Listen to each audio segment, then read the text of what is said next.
kelompok 2, di mana di sini kami akan menjelaskan tentang desain, tata letak, dan tata ruang laboratorium.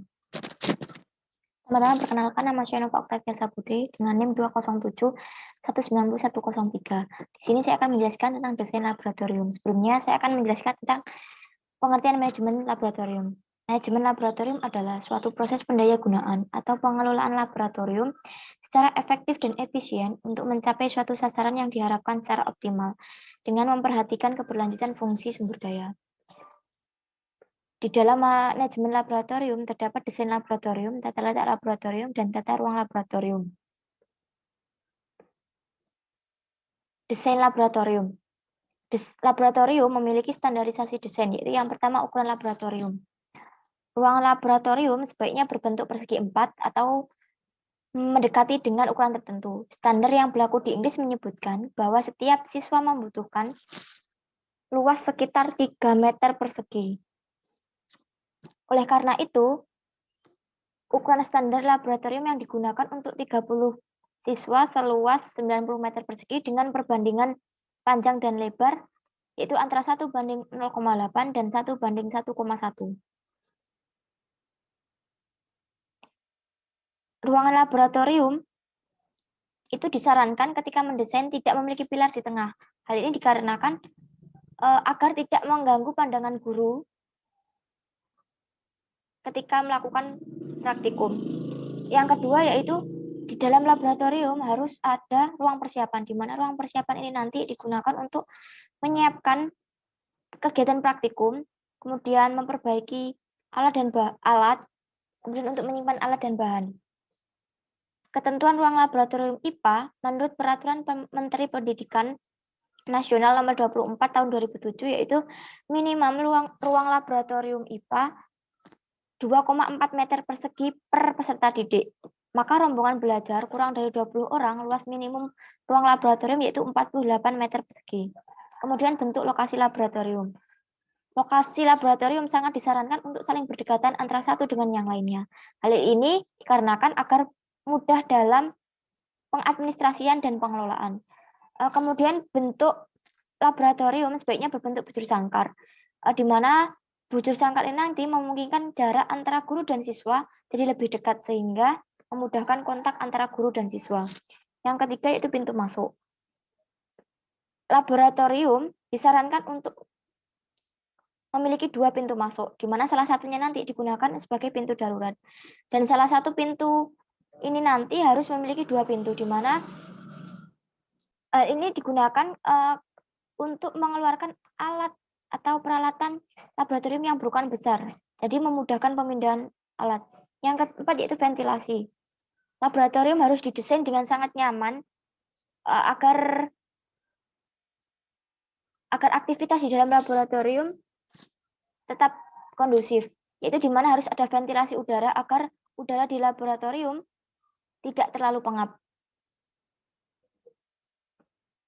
Berikut merupakan gambar dina laboratorium IPA, di mana di sini adalah laboratorium biologi yang digunakan di Hong Kong, di mana di sini ada ruang persiapan, ini ada ruang guru biasa digunakan untuk demonstrasi, ini ruang dina laboratorium kimia sama, yang membedakan hanya ininya saja, tempat duduk siswa, kemudian laboratorium fisika hampir sama dengan biologi.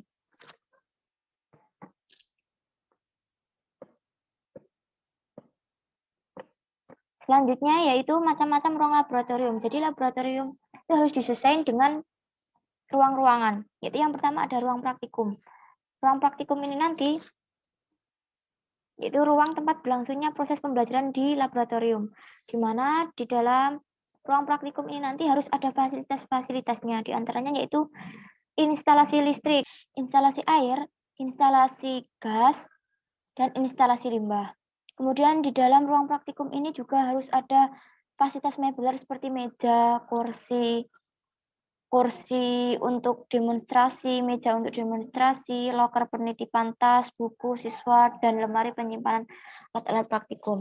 Kemudian di ruang praktikum juga ada papan tulis atau juga layar untuk UHP dan LCD. Kemudian ruang guru. Ruang guru merupakan tempat kerja bagi penanggung jawab laboratorium dan guru yang melaksanakan proses pembelajaran di ruang laboratorium. Ruang guru ini harus didesain yaitu berdekatan dengan ruang praktikum, di mana di antara ruang guru dan ruang praktikum ini nanti hanya disekat oleh kaca atau hanya dibatasi dengan kaca. Bening, hal ini dikarenakan agar guru mudah untuk mengawasi kegiatan yang berlangsung di ruang praktikum. Kemudian di ruang guru ini nanti juga harus ada fasilitas seperti instalasi listrik dan ventilasi udaranya juga harus baik. Kemudian ada fasilitas mebel seperti di ruang praktikum seperti kursi, meja, kemudian ruang persiapan itu tempat guru dan laboran atau pembantu laboratorium untuk melakukan persiapan sebelum kegiatan praktikum atau demonstrasi dilakukan. Di ruang praktikum, di ruang persiapan ini juga terdapat fasilitas-fasilitas sama seperti di ruang praktikum dan ruang guru, yaitu ada fasilitas instalasi listrik, ada ventilasi, dan ada fasilitas mebel.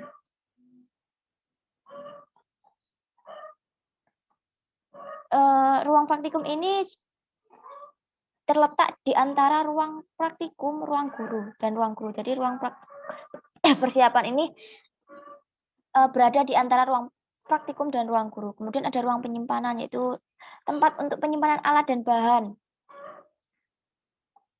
Ruang penyimpanan ini biasanya berada di samping ruang persiapan.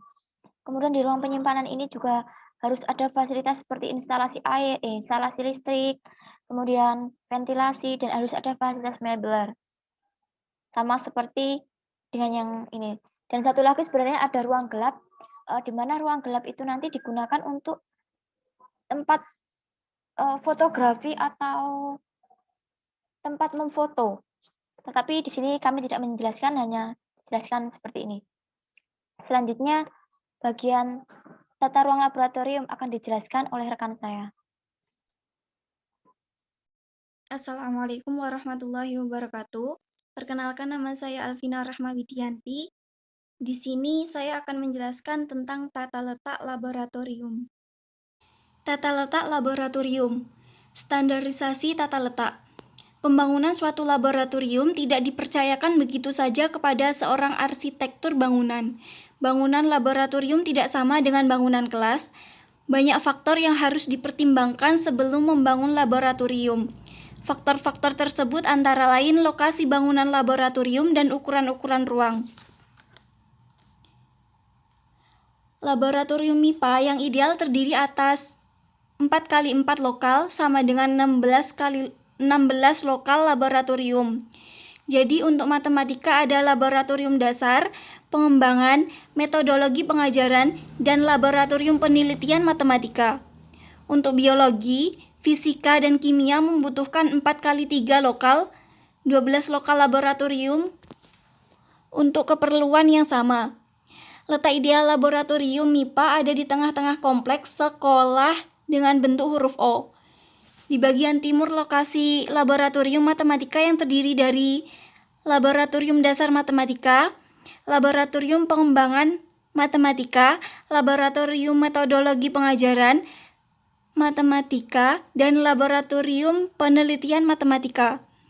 Di bagian selatan lokasi laboratorium biologi yang terdiri atas laboratorium dasar biologi, laboratorium pengembangan biologi, laboratorium metodologi pengajaran biologi, dan laboratorium penelitian biologi.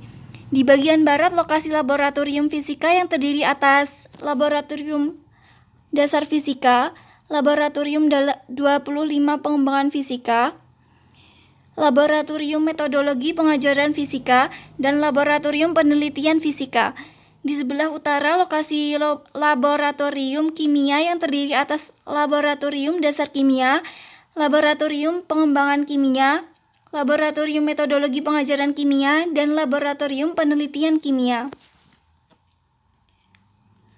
Mengenai letak lokasi laboratorium dapat disesuaikan dengan kebutuhan sekolah dan atau madrasah. Yang penting lokasi laboratorium MIPA harus dapat berhubungan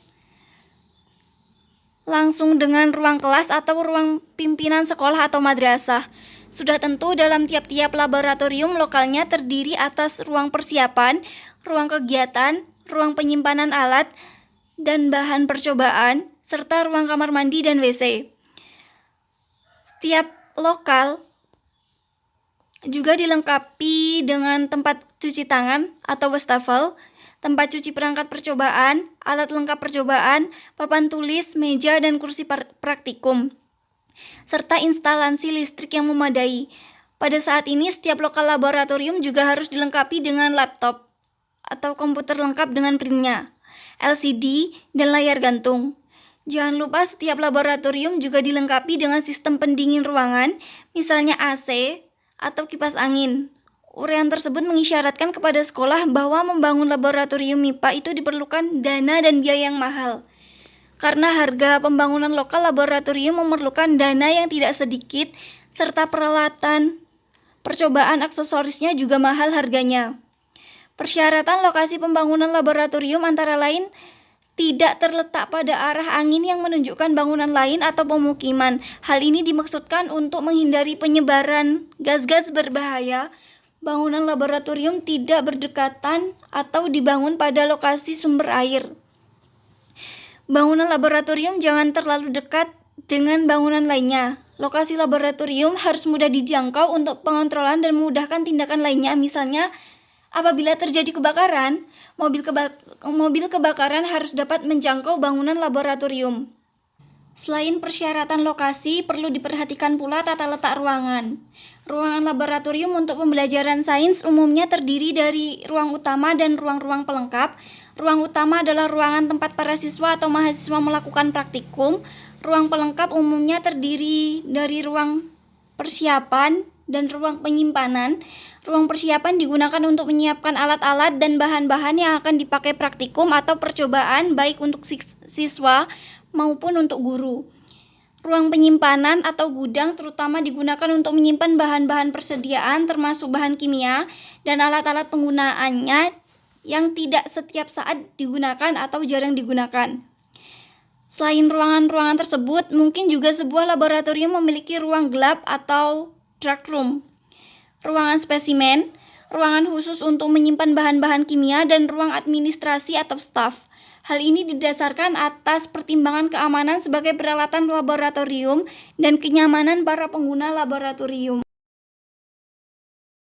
Assalamualaikum warahmatullahi wabarakatuh. Saya Sulastri dengan NIM 207190114. Baiklah, saya akan melanjutkan penjelasan dari teman saya. Penjelasan selanjutnya yaitu tata ruang laboratorium, di mana saya akan menjelaskan standarisasi tata ruang.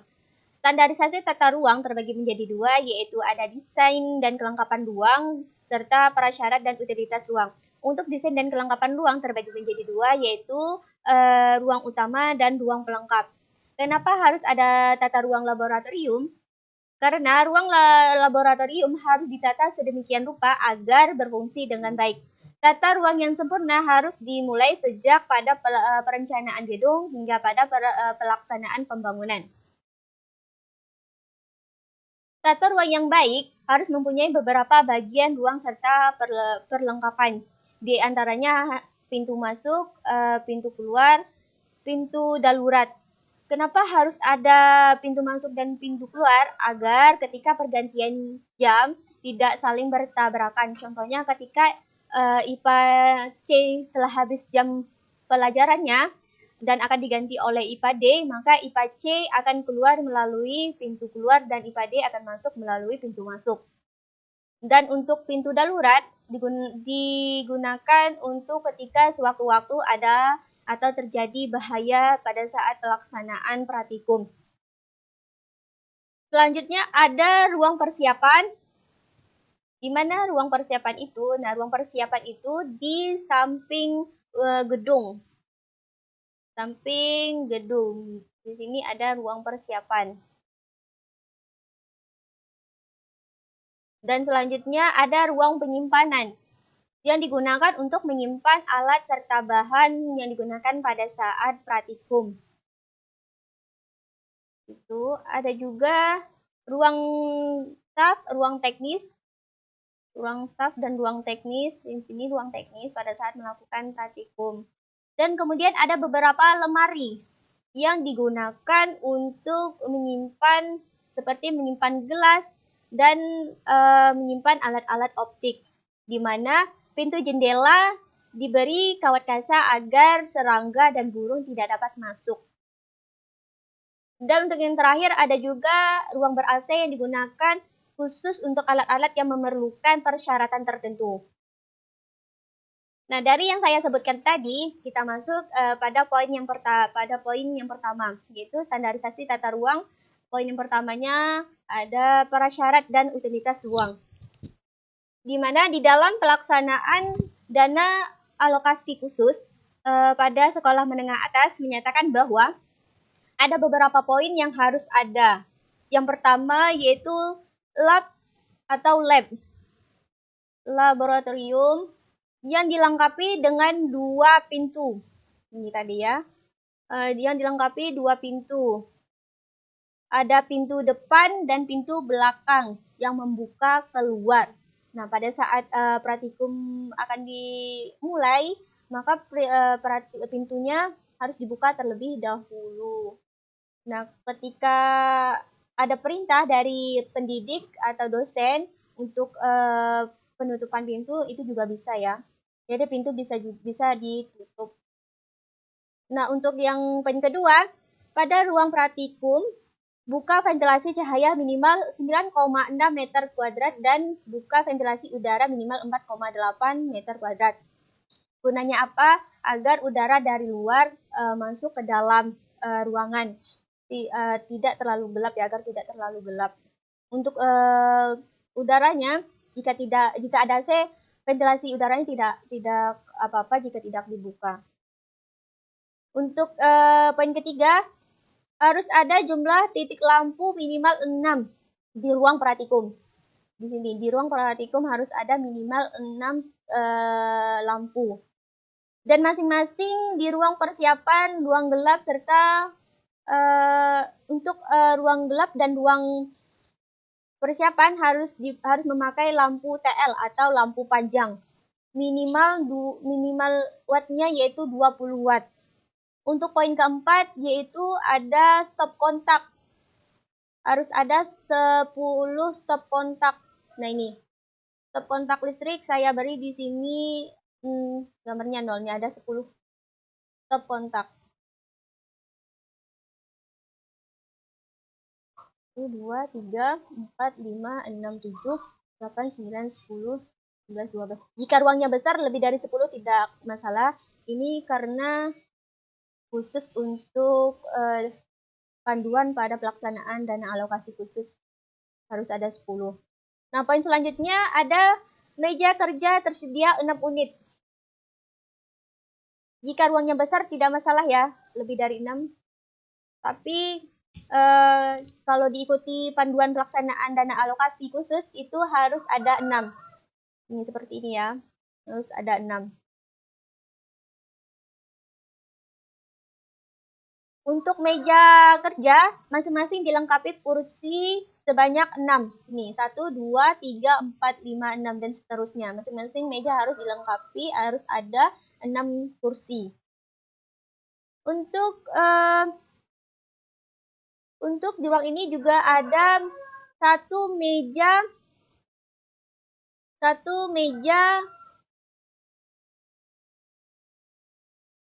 demonstrasi ya, atau meja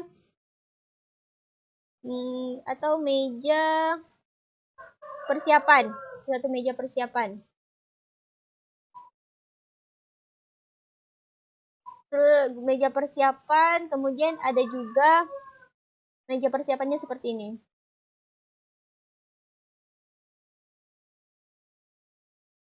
Kemudian ada juga meja demonstrasi.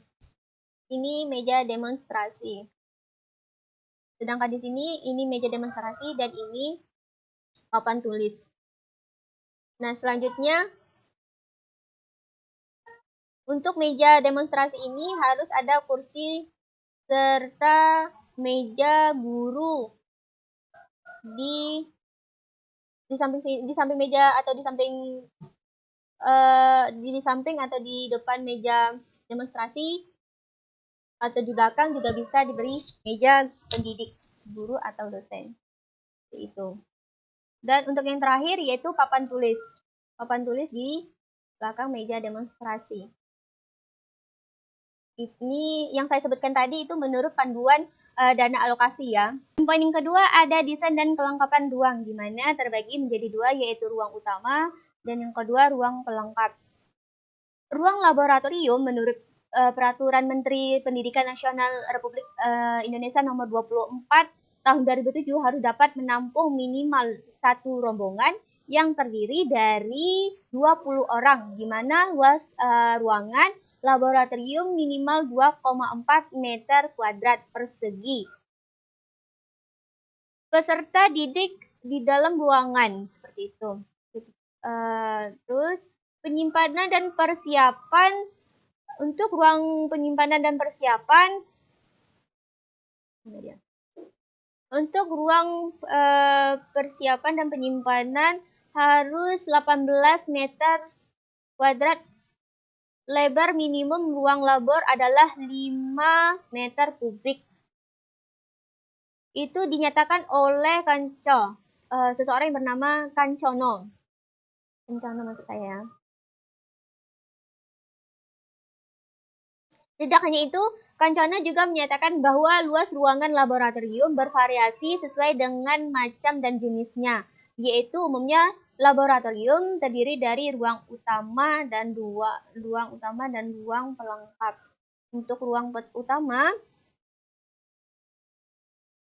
utama, tempat para mahasiswa atau siswa melakukan tempat kegiatan praktikum atau penelitian. Ukuran ruang utama lebih besar dibandingkan ukuran ruang-ruang lainnya. Di mana ruang utama itu? Nah, di sini. Di sini adalah ruang utama. Nah, untuk selanjutnya untuk poin kedua desain dan kelengkapan ruang yaitu ruang pelengkap.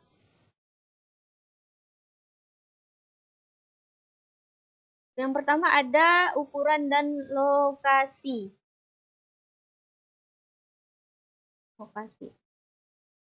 Untuk ruang persiapan sangat dianjurkan memiliki ukuran yang memandai sebagai tempat penyiapan praktikum dan tempat alat dan bahan. Rekomendasi umum yang digunakan pada ruang preparasi adalah minimal 0,2 meter kuadrat per siswa. Jadi kalau ada 2 buah laboratorium masing-masing untuk 30 siswa itu 90 meter kuadrat. Maka ruang persiapan memiliki luas minimal 0,5 kali 30 siswa kali 2 labor sama dengan 30 meter. 30 meter itu menurut Kancono untuk ruang pelengkap. Terus ada juga ruang persiapan sebaiknya ditempatkan bersebelahan dengan laboratorium. Ruang persiapan. Kemudian jika terdapat 2 atau lebih laboratorium, maka ruang persiapan harus diletakkan pada posisi sentral yang mudah dijangkau. Tuh. Terus yang selanjutnya peralatan. Ruang persiapan harus didesain secara cermat sehingga perabot, peralatan, dan bahan yang disimpan dapat tertata dengan baik. Meja pada ruangan ini sebaiknya setinggi sekitar 90 cm sehingga memudahkan para laboran atau guru untuk bekerja.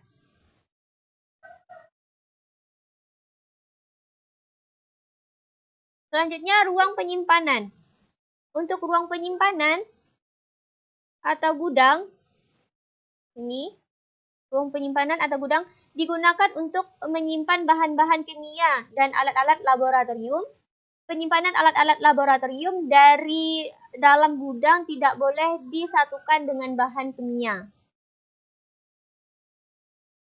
Untuk ruang penyimpanan ada beberapa poin.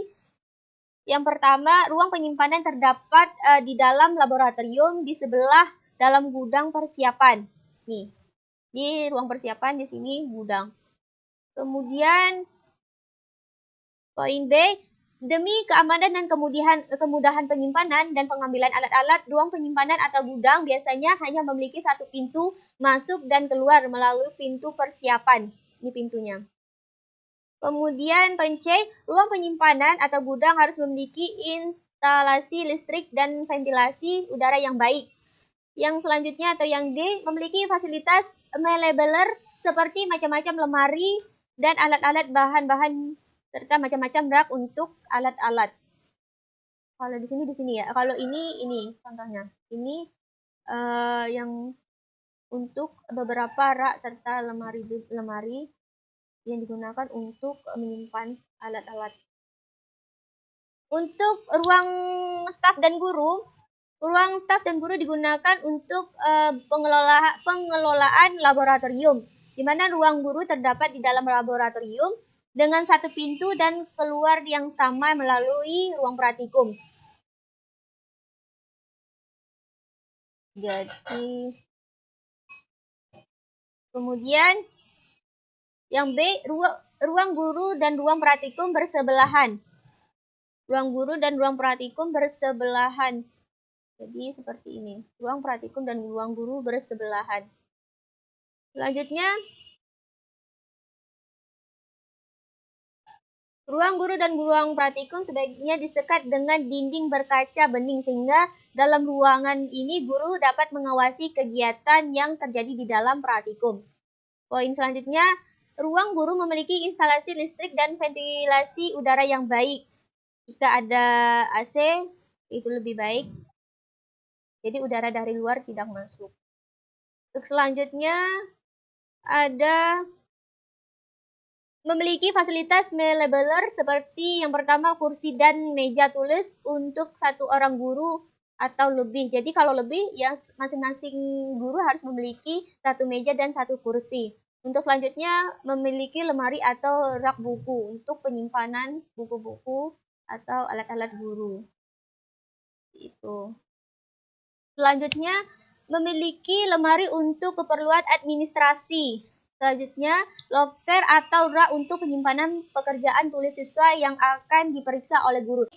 Tugas dikumpulkan, maka ada meja yang digunakan untuk pendidik menyimpan terlebih dahulu sebelum diperiksa.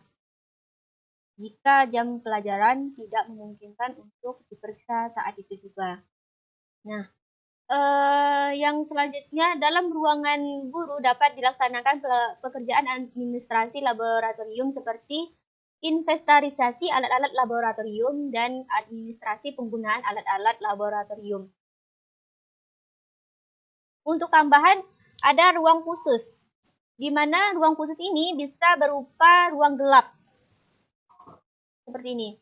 Bisa berupa ruang gelap, ruang asa, ruang eksperimen, ruang ber-AC untuk menyimpan peralatan khusus, ruang istirahat atau ruang yang lainnya. Itu ruang khusus ya.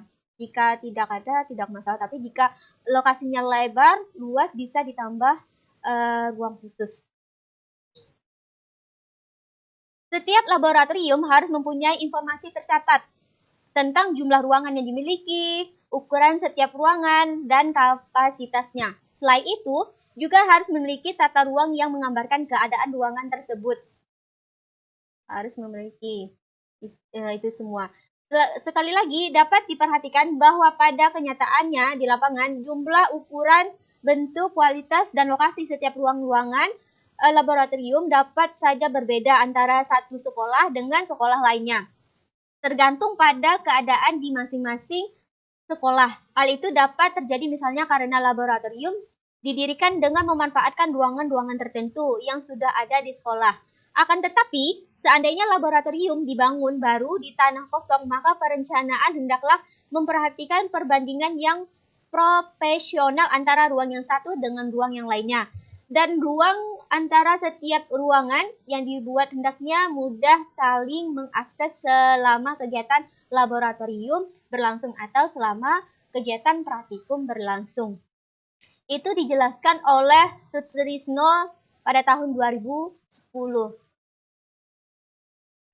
Sekianlah yang dapat saya sampaikan. Kurang dan lebih saya mohon maaf. Terima kasih sudah mendengarkan.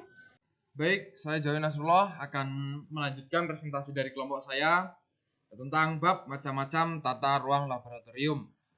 Dapat kita ketahui tata ruang laboratorium dibagi menjadi dua, yaitu tata ruang tetap dan tata ruang tidak tetap. Tata ruang tetap, tidak ada sekolah yang memiliki lingkungan yang sama, sehingga letak laboratorium tidak bisa diseragamkan.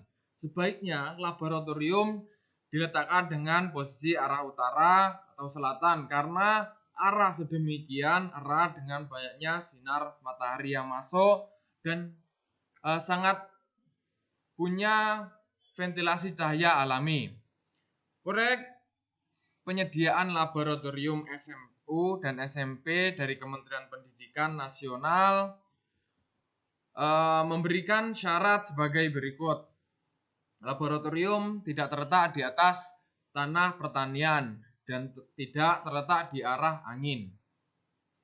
Hal ini untuk menghindari pencemaran udara dan lingkungan yang luas. Letak laboratorium mempunyai jarak yang cukup jauh terhadap sumber air. Hal ini untuk menghindari pencemaran air di lain tempat yang berhubungan. Selanjutnya, letak laboratorium mempunyai saluran pembuangan air pencuci agar tidak mencemari sumber air penduduk di sekitar. Selanjutnya, jarak laboratorium harus cukup jauh dari bangunan lain agar ventilasi dan penerangan alami yang optimum dapat diperoleh. Untuk selanjutnya, letak laboratorium mudah dikontrol dan dalam kelompok sekolah guna menjaga keamanan dari pencurian, kebakaran, dan lain-lain. Dan pembangunannya tidak menyerobot untuk aktivitas lain bagi kepentingan yang lebih umum dan luas. Untuk selanjutnya, adapun ruang laboratorium bervariasi sesuai dengan macam-macam dan jenisnya, yaitu yang pertama, ruang kegiatan belajar mengajar yang berisi perabotan seperti meja, kursi, almari, rak, meja demonstrasi, luas minimum 2,5 meter persegi untuk setiap siswa, sehingga untuk setiap 50 siswa luas laboratorium 125 meter persegi.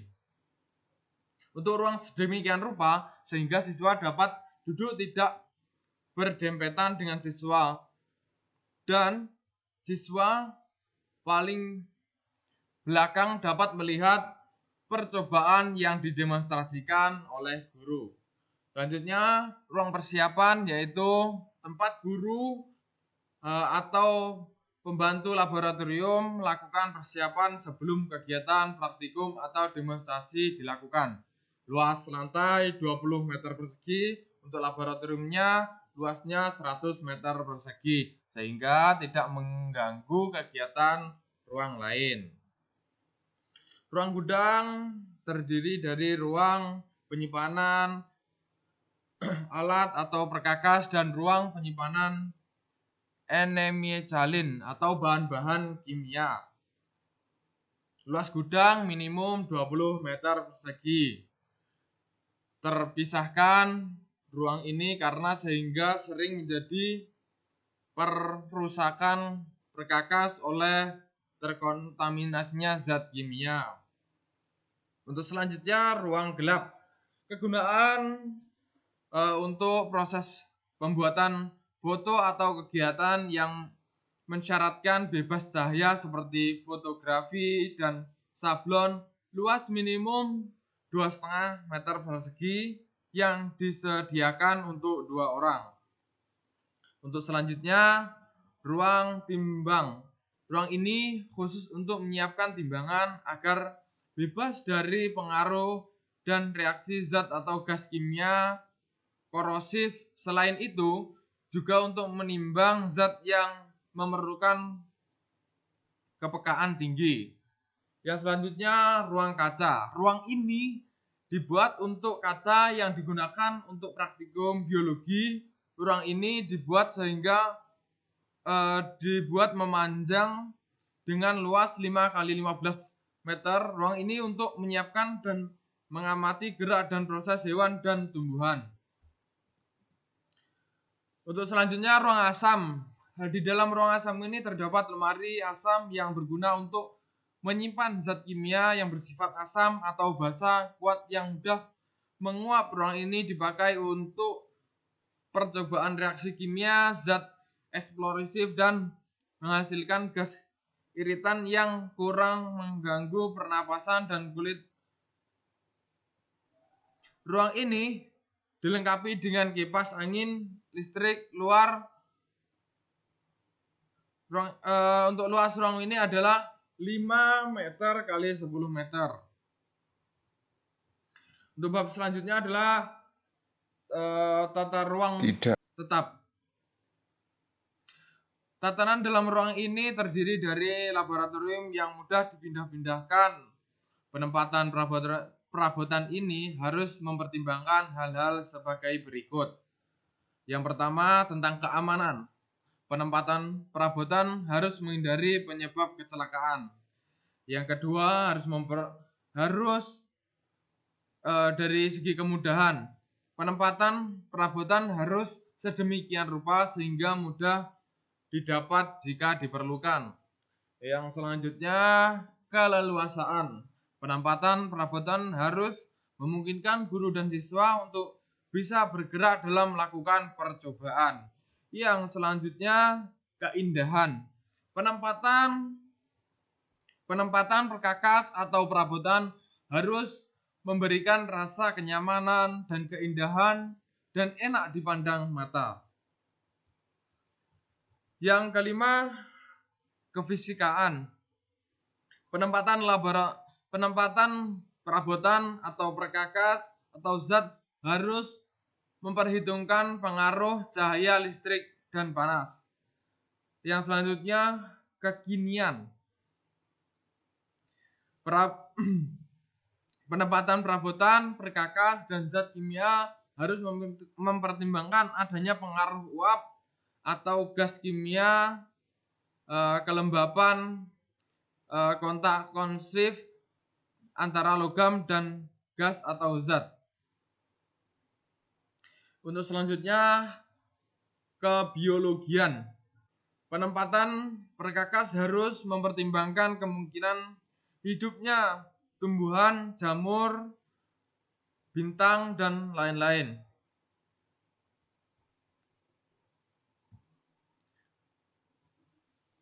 Mungkin cukup itu yang bisa saya sampaikan. Ada kurang lebihnya saya mohon maaf. Akhiran, assalamualaikum warahmatullahi wabarakatuh.